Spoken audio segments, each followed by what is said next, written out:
ये 24 नवंबर 1971 का दिन था। पोर्टलैंड इंटरनेशनल एयरपोर्ट पर एक आदमी जो ब्लैक सूट, व्हाइट शर्ट और ब्लैक टाई पहने नॉर्थ वेस्ट ओरिएंट एयरलाइंस के फ्लाइट काउंटर पर आया। उसके हाथ में एक ब्लैक ब्रीफकेस था और उसने फ्लाइट 305 के लिए एक वन वे टिकट ली जो सिएटल टेकोमा इंटरनेशनल एयरपोर्ट के लिए थी, जिसे सीटेक इंटरनेशनल एयरपोर्ट भी कहा जाता है। ये सिर्फ एक छोटी सी 30 मिनटों की डोमेस्टिक फ्लाइट थी, लेकिन किसको मालूम था कि यह सफर अमेरिका की तारीख की सबसे बड़ी अनसॉल्व्ड मिस्ट्री का हिस्सा बनने जा रहा है। आखिर ये शख्स कौन था और 30 मिनटों की ये फ्लाइट 8 घंटों से भी ज्यादा क्यों हवा में उड़ती रही? कौन जानता था कि ये शख्स सिर्फ एक मुसाफिर नहीं बल्कि एक ऐसी मिस्ट्री बनने जा रहा था जो 50 सालों से भी ज्यादा FBI की इन्वेस्टिगेशन और हजारों सवालों के बावजूद भी आज तक सुलझ नहीं सकी। ये कहानी एक ऐसे आदमी की है जो दुनिया का सबसे मशहूर हाईजैकर बना और जिसे हम आज भी सिर्फ एक नाम से जानते हैं, DB कूपर। ये आदमी जिसने टिकट पर अपना नाम डैन कूपर लिखवाया। कूपर ने अपना टिकट लिया और चुपचाप अपनी सीट पे बैठ गया, जो प्लेन के आखिरी हिस्से में थी। प्लेन में 36 पैसेंजर्स और 6 क्रू मेंबर्स थे। फ्लाइट 305 ने 2:50 पर पोर्टलैंड से उड़ान भरी। टेक ऑफ के कुछ ही देर बाद कूपर ने फ्लाइट अटेंडेंट फ्लोरेंस शाफनर को अपने पास बुलाकर उन्हें एक छोटा सा नोट दिया। शुरू में उसने सोचा कि यह सिर्फ एक बिजनेसमैन पर्सनल नोट होगा, लेकिन जब उसने नोट को खोला तो उसके चेहरे का रंग ही उड़ गया। नोट में लिखा था, मिस, मेरे पास ब्रीफ केस में बॉम्ब है। ये नोट पढ़ते ही कूपर ने अपनी डिमांड्स बताई। उसने $2 लाख कैश, 4 पैराशूट्स और जैसे ही सिएटल पहुंचेंगे प्लेन का फ्यूल भरने दिया जाए। शुरू में तो शाफनर को ये लग रहा था कि ये शायद मजाक कर रहा है, लेकिन जब कूपर ने अपना ब्रीफ केस खोला जिसमें 4 सुर्ख सिलेंडर और सिलेंडर्स के साथ एक तार और एक बड़ी बैटरी लगी हुई थी, शाफनर ये देखकर समझ चुकी थी कि यह प्लेन हाईजैक हो चुका है। लेकिन यह मामला सिर्फ कूपर और शाफनर के बीच ही हो रहा था। प्लेन में बैठे बाकी पैसेंजर्स इस बात से बिल्कुल बेखबर थे। शाफनर ने कूपर की डिमांड्स लिखी और फ्लाइट क्रू को सूरत हाल से मुतालिक किया। पायलट ने उसे कहा कि वो बाकी फ्लाइट के दौरान कॉकपिट में ही रहे और हर वाकयात का नोट बनाए। जब शाफनर कॉकपिट में थी तो फ्लाइट अटेंडेंट मकलाउ इंटरकॉम लेकर कूपर के पास बैठ गई ताकि वो कूपर और फ्लाइट क्रू के दरमियान मिडल पर्सन का काम कर सके। कूपर ने मजीद डिमांड्स पेश करते हुए कहा कि जब फ्लाइट सीटेक एयरपोर्ट पर लैंड करेगी तो वहां फ्यूल ट्रक्स तैयार होने चाहिए। सारे पैसेंजर्स अपनी सीट पर बैठे रहेंगे जब तक मकलाउ पैसे ऑन बोर्ड न ले आए। उसने वादा किया कि पैसे मिलने के बाद वो पैसेंजर्स को रिहा कर देगा। पायलट ने सीटेक एयर ट्रैफिक कंट्रोल को इस सूरत हाल से आगाह किया, जिन्होंने फौरन सिएटल पुलिस डिपार्टमेंट और FBI से राब्ता किया। इस दौरान पैसेंजर्स को ये बताया गया कि सिएटल पहुंचने में ताखीर होगी और वजह एक छोटी सी मैकेनिकल प्रॉब्लम बताई गई ताकि किसी को शक न हो। उस वक्त नॉर्थ वेस्ट एयरलाइंस के प्रेसिडेंट डोनाल्ड नायरूप ने फौरन रैंसम की पेमेंट अप्रूव कर दी और तमाम क्रू को कूपर की डिमांड्स पर पूरा उतरने का हुक्म दिया।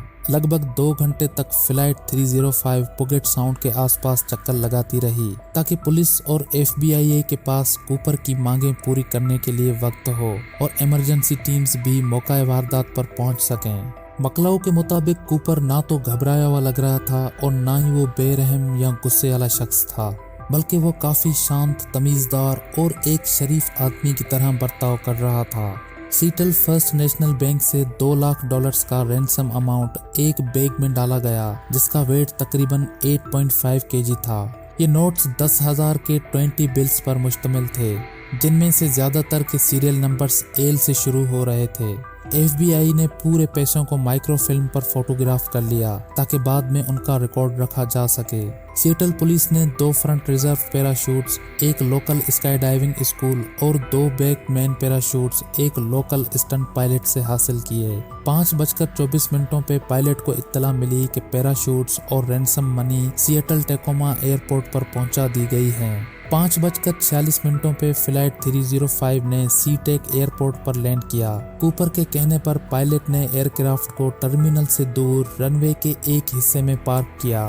कूपर ने सिर्फ एक शख्स को अलाउ किया कि वो प्लेन के सामने रैंसम और पैराशूट्स लेकर आए। फ्लाइट अटेंडेंट मकलाउ प्लेन से बाहर निकली और रैंसम मनी को रिसीव किया। जब वो वापस आई उसने एक बड़ा पैसों से भरा बैग उठाया और कूपर तक पहुंचा दिया। कूपर ने पैसेंजर्स को रिलीज करने का वादा पूरा किया और सभी पैसेंजर्स को प्लेन से उतार दिया गया। अब सिर्फ कूपर और 6 क्रू मेंबर्स प्लेन में रह गए थे। मकलाउ ने 3 बार प्लेन के बाहर जाकर पैराशूट्स उठाए और उन्हें कूपर तक पहुंचाया। फ्लाइट अटेंडेंट हैनकुक ने कूपर से इजाजत मांगी कि क्या वो प्लेन से निकल सकती हैं, तो कूपर ने कैजुअली जवाब दिया, जो तुम लड़कियों का दिल चाहे। ये सुनकर हैनकुक और शार्पनर ने भी प्लेन छोड़ दिया। जब मकलाउ ने आखिरी पैराशूट कूपर तक पहुंचाया तो उसने पैराशूट इंस्ट्रक्शन का एक प्रिंटेड मैनुअल भी दिया, लेकिन कूपर सिर्फ मुस्कुराया और कहा, मुझे इसकी जरूरत नहीं है। रिफिलिंग के दौरान डिले होने लगा, जिस पर कूपर नाराज हो गया।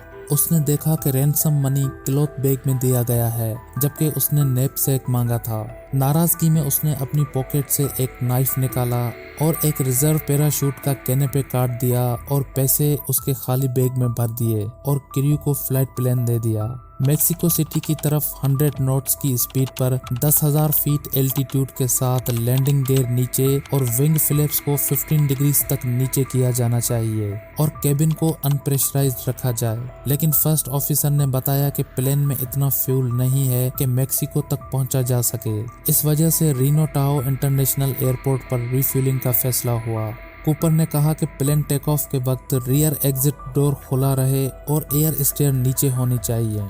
7:40 पर फ्लाइट 305 टेक ऑफ करती है, जिसमें सिर्फ कूपर, मकलाउ, स्कॉट, रेटोचेक और फ्लाइट इंजीनियर एंडरसन होते हैं। मैकॉर्ड एयरफोर्स बेस के 2 फाइटर जेट्स कूपर की नज़र से दूर रहते हुए प्लेन का पीछा कर रहे होते हैं। उड़ने के बाद कूपर स्टेयरकेस नीचे करता है और मकलाउ को कॉकपिट में जाने का कहकर कर्टेन बंद करवा देता है। जैसे ही मकलाउ कॉकपिट की तरफ जाती है, वो देखती है कि कूपर अपने कमर के गिर्द पैसों का बैग बांध रहा होता है और यही वो वक्त होता है जब कूपर को आखिरी बार देखा जाता है।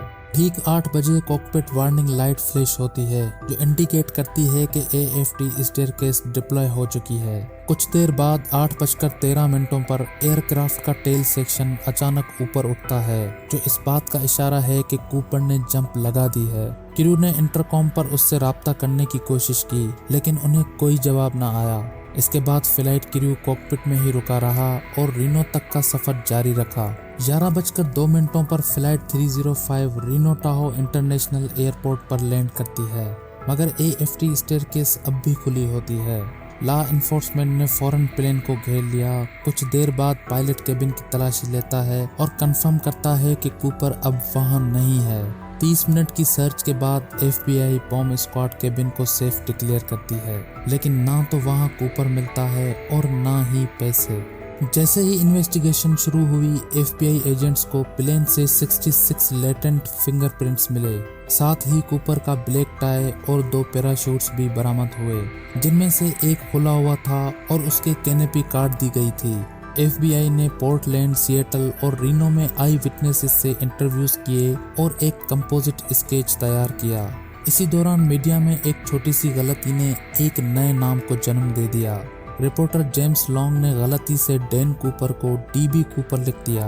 यूनाइटेड प्रेस इंटरनेशनल के रिपोर्टर क्लाइड जेबिन ने यह गलती कॉपी की और देखते ही देखते ये नाम मशहूर हो गया।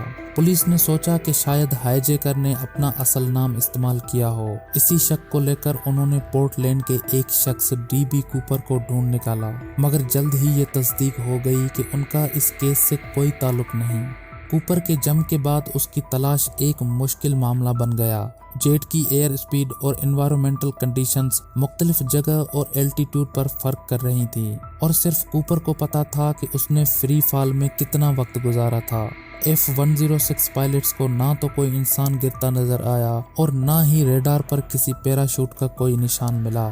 अंधेरी रात, बादल और ग्राउंड लाइट्स की कमी ने तलाशी को और भी मुश्किल बना दिया। 6 दिसंबर 1971 को FBI director J. Edgar Hoover air force के SR-71 ब्लैक बर्ड जेट को कूपर की फ्लाइट पाथ दोबारा ट्रेस करने और गिरे हुए सामान की तलाश के लिए अप्रूव किया, मगर पुअर विजिबिलिटी की वजह से ये कोशिश नाकाम रही। FBI ने हाईजैकिंग वाले 727 एयरक्राफ्ट का एक एक्सपेरिमेंटल टेस्ट भी किया, जिसमें 200 पाउंड का स्लेड एयर स्टेयर से गिराकर टेल सेक्शन के अपवर्ड मोशन और केबिन प्रेशर में तब्दीली को कंफर्म किया गया। इन पहलुओं को देखते हुए कूपर का landing zone mount St Helens के पास लेक मुरविन के करीब पाया गया। क्लार्क और काउलेट्स काउंटीज में जमीनी और हवाई तलाश शुरू की गई, मगर कूपर या उसका सामान कहीं भी नहीं मिला।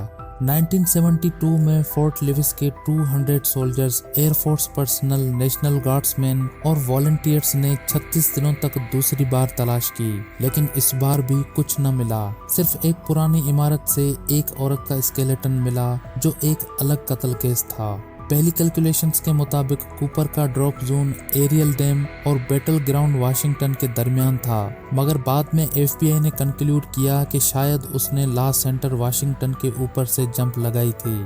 हाईजैकिंग के एक महीने बाद FBI ने रैंसम मनी के serial numbers financial institutions, casinos और लॉ एनफोर्समेंट एजेंसीज तक पहुंचाए, ताकि पैसों का कोई निशान मिल सके। नॉर्थ वेस्ट ओरिएंट ने भी ऑफर दी कि अगर रैंसम का पैसा मिलता है तो 15% तक का इनाम दिया जाएगा, जो मैक्सिमम $25,000 तक का हो सकता था। 1972 की शुरुआत में US attorney general John N Mitchell ने सीरियल नंबर्स को पब्लिक कर दिया, ताकि आम लोग भी उन्हें पहचान सकें। इसी दौरान दो धोखेबाजों ने $20 के नकली नोट, जिन पर कूपर के सीरियल नंबर्स प्रिंट किए गए थे, इस्तेमाल करते हुए न्यूज वीक के रिपोर्टर कार्ल फ्लेमिंग से $30,000 लूट लिए। उन्होंने झूठी कहानी सुनाई कि उनके पास असली हाईजैकर्स का इंटरव्यू है, मगर यह सिर्फ एक फ्रॉड था।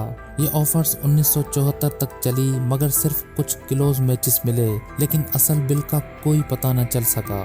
फ्लाइट डेटा के मजीद तज्जिये से पता चला कि पहले एस्टिमेट की गई कूपर की लैंडिंग जोन गलत थी।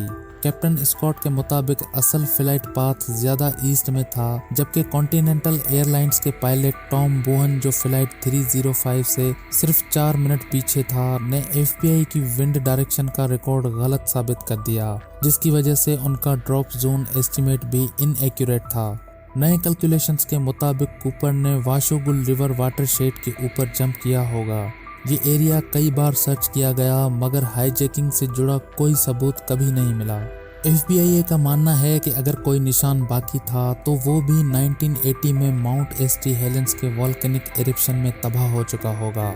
2009 में कूपर रिसर्च टीम ने टाइपर एरोस्पेस मेटल या इंडस्ट्री से जुड़ी रेयर मेटल्स डिटेक्ट की, जो कूपर की बोइंग या किसी सिमिलर फील्ड से ताल्लुक का इशारा देती हैं। 10 फरवरी 1980 को 8 साल के ब्रेन इनग्रम को कोलंबिया रिवर के बीच फ्रंट टीना बार पर 3 पैकेट्स रैंसम कैश मिले, जो टोटल $5,800 थे। ये नोट्स वक्त के साथ असरजद हो गए थे, मगर अब भी रबर बैंड्स में बंधे हुए थे। FBI ने तस्दीक की कि ये पैसे हाईजैकिंग के रैंसम का हिस्सा ही थे। इस दरियाफ्त ने नए सवालात उठाए। ये पैसे सर्च एरिया यानी डेन कूपर के ड्रॉप जोन से 20 माइल्स दूर से मिले, जो और भी ज्यादा कंफ्यूजन पैदा करता है। मजीद जियोलॉजिस्ट ने यह दरियाफ्त किया कि पैसे उस जगह पर थे जो 1974 में आर्मी कॉर्प्स ऑफ इंजीनियरिंग की ड्रेजिंग के बाद बनी थी। इसका मतलब है कि ये कैश बंडल्स हाईजैकिंग के फौरन बाद नहीं, बल्कि कम से कम 3 साल बाद जहां पहुंचे। 1986 में रिकॉर्ड बिल्स को ब्रेन इनग्रम और रॉयल ग्लोब इंश्योरेंस के दरमियान तकसीम किया गया, जबकि FBI ने 14 नोट्स एविडेंस के तौर पर रख लिए। 2008 में इनग्रम ने 15 नोट्स ऑक्शन में बेचकर $37,000 कमाए। आज तक कोलंबिया रिवर से मिलने वाले ये नोट्स हाईजैकिंग के अलावा मिलने वाला सिर्फ एक तस्दीक शुदा सबूत था। 1973 में FBI ने एक सस्पेक्ट फाइल तैयार की। उसका पैराशूट का इल्म, प्लानिंग और कोल्ड डिमीनियर ये दिखाता था कि वो सिर्फ एक आम मुजरिम नहीं, बल्कि बहुत होशियार और स्ट्रेटेजिक थिंकर था। इन्वेस्टिगेटर्स को शक था कि उसका ताल्लुक एयरफोर्स से था। 8 जुलाई 2016 को FBI ने कूपर केस की एक्टिव इन्वेस्टिगेशन को ऑफिशियली सस्पेंड कर दिया। ये केस आज भी कमर्शियल एविएशन हिस्ट्री का वाहिद documented unsolved air piracy case है। अगर आपको ये वीडियो पसंद आई हो तो वीडियो को लाइक करें, चैनल को सब्सक्राइब करें और कमेंट में अपनी राय का इजहार ज़रूर करें।